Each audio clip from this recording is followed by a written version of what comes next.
Yo, this is Hazmat Heathens motorcycle family. We out here in sunny Arizona chatting with Staxx.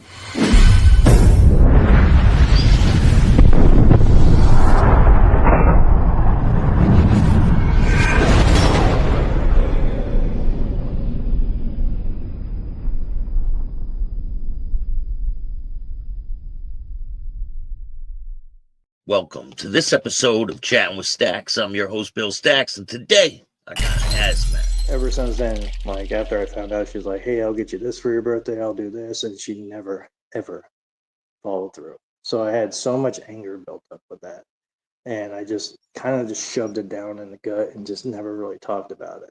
And then she passed away on February 18th. Had a little bit of emotion, shed a little tear, and just went straight to anger. Because her husband calls me and goes, "Hey, you know, your mother passed away." I'm like, "One, she's not my mom. She's never been there." And two, he's like, "Well, I loved her and we had 20 years together." I'm like, "I'm glad you had 20 years together because I had 0." So I was like, I don't care. Like, yeah, it's kind of hard to have feelings for someone that didn't really care, right? You know what? And I tried to give her that a couple of years ago. Like, she called me out of nowhere and said, "Hey, you know, I'm sorry for everything that happened. I just want you to forgive me." And I tried to. I just knew it was bull. Like, she would just go do the same thing, and that's what she did. Pardon my French. It's all right.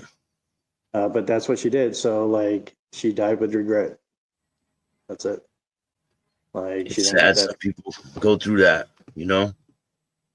And that's, you know, being raised as a kid and getting special ed, getting bullied, and then doing the other way around. And then I was never a bully. I would always stand up to the bully, but I don't know. Like, I got violent pretty quick. Yeah. I'm a quiet person, and like, I just don't talk anything. I just come up and hit you, and that's it. Until you gotta be, right? Exactly. If it comes at me is one thing. I won't go after anybody. And that's just petty at the end of the day. Like, if it's coming towards me, I'll take care of it. But if it's something that I can just overlook, I just walk away. It ain't worth it. You said you were prospecting for another club. How was that process compared to the prospecting for this club? The other club, it was the Rough Riders. Oh, they were more like a riding group, but they still had like kind of just wasn't me. Like, I didn't really care for the humiliating stuff and stuff like that. Like, I would do it, but it's just at that point is I just didn't feel like I fit in at all. Like, Did they have like tasks like that made you feel like, damn, I don't? no, they just do like stupid, embarrassing shit to embarrass you, but like no ill will on it. Like, it's just It's not everybody's cup of tea. You know what I'm saying? Like, that's the whole point of prospecting. Like, to find where you fit, and I just didn't happen to fit. So Now, when you're prospecting for this club, do you know about the Heathens already? No, like I said, when I worked in that motorcycle shop, I just happened to see him come in getting some patches sewn on, and that's where I started asking questions, and then I reached out to my president, and that was a lower rank at that time. Said, "Hey, I would like to get to know you guys, and I want to come around." And he set up a meeting, which was the president then is now a national VP, and we had dinner. We talked about everything. He explained how everything is and what you know, how long and yada yada yada. I was like, "Let's do it."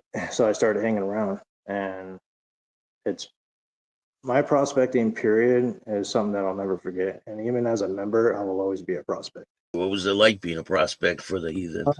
I was prospect pretty much longer than normal because in the beginning I couldn't make it to a lot of things. And so I pretty much got reprimanded for some of it. So one thing I liked about it is they wouldn't make you do anything they wouldn't do. And there's some dudes in there that make you do some stuff that they would totally do. Like, I've done it to one of our probate that is now a member. It was a long process, but it was worth it. They never like do anything that would embarrass me or put me on the spot and make me feel a certain way.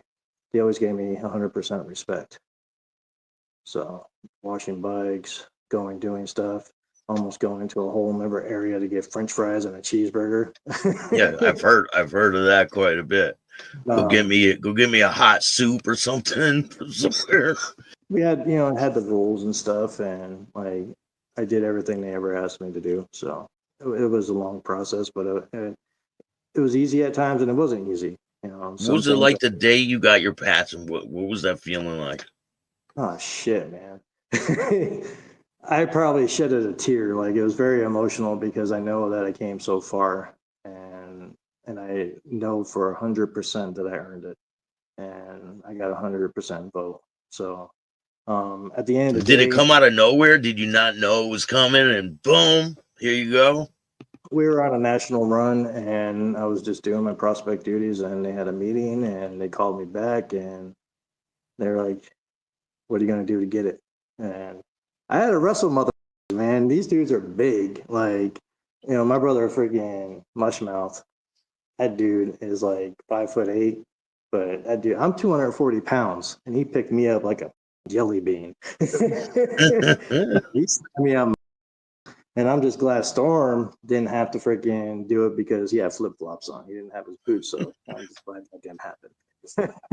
But yeah, I had to wrestle everybody to get that patch. So So when you first seen the Heathens, what did you think about the back patch? Did you I think it didn't meant really, something different? I didn't notice it at first, like because it blends in. I didn't really notice it, and then after getting into it and I noticed it, I'm one that's all about history, so I know enough to where like what it stands for, what it does, or yada yada yada. But when it was broken down to me, it's a buzzard. It kills alive or dead, so it's a dead issue. So that didn't bother me. Like it is what it is, and I don't care what the general society even thinks about it. Oh, that's my patch. Like that's me. That's on me, and I'll defend it 100%. You Did you ever get people acting sideways because of it? know what? To be honest, I have not had one person say anything. And at the end of the day, like maybe it's an intimidation thing, but I'm sure that people look side eyed, but I don't pay attention to that I'm sure noise. they said something, just not to you.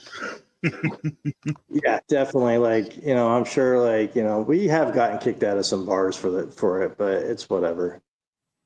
And when Travis is in the bar, they're like kind of like, do we do? Like, it's not right. Like, they can't comprehend it. But like you said, in the culture, you got the Chinglings, they have it on their back. Like, it is what it is. I just Quite a few clubs have that symbol on their backs. exactly, and I wouldn't want to have it any other way. Like that patch will be buried with me. You've been in this club for quite a while. Almost 3 years, yeah. You sent me one picture where you're being messed with by the cops. Oh yeah, U.S. Marshals, the gang units of Arizona. It happens all the time. They always mess with me. The Yeah, best one, tell me about how the cops mess with you and what goes on with the police. well, one, I don't talk to the police. If they wanted my license and all that, here you go. I don't say a damn word. I invoke my First Amendment, or yeah, my Fifth Amendment, and I'm pretty much cussing them out every step of the way. A lot of times, like the one time I got pulled over was because he said my plate came back as a Toyota Camry, and it's crooked. So, but they saw the patch, and that's just where it's at. Like they saw a swastika, and they just assumed the worst. And I'm always getting pulled over for stupid, but they never have anything on me. They just run the and say, "Have a nice day," and or they go like, "Hey, we haven't seen you guys before." I'm like, then don't worry about it. They Because harass you a lot. I've been pulled over probably in the last year, probably about close to 5 times by DPS, Tucson Police, Gang Unit, Pima County Sheriffs, the U.S. Marshals, out of everybody. That's why I sent you that picture. Yeah. But if you're gonna charge me something, charge me other than that, then off. So What do you think about the media and how they portray motorcycle clubs as gangs nowadays? And they label some of them gangs. People can't have pistol permits, and they get enhancements on charges. What do you think about that? I think it's a lot of politics, and I don't try to get involved in that politics. I'm this big, you know what I'm saying, compared to everybody else out in the world. There's clubs that are huge, and there's clubs like us that are just on the smaller side. I carry I carry a bunch of stuff, but Like, I just think that the whole word gang shouldn't be used like that, because it's a brotherhood at the end of the day. You know, people don't realize how much MCs, and I know our motorcycle family, we do a lot for the community. Like, we do a lot, like child protective service stuff, fundraising stuff like that. We do like a Toys for Tots type deal, just like all the other clubs. You Yeah. know, I think motorcycle clubs do probably more in the community than the politicians do. You know, Yeah, so I haven't seen the politicians ever raising money for kids or anything. I just feel like, you know, there's a lot of animosity out there, and I just feel like in my heart, I think we're all in this doing the same thing, and it should be a unity thing. Like, no matter what club you're in, like, we're all doing the same thing. We should all stick together, type deal. Like, because there's, it's more of us than them. Yeah. So what do you think about law enforcement clubs?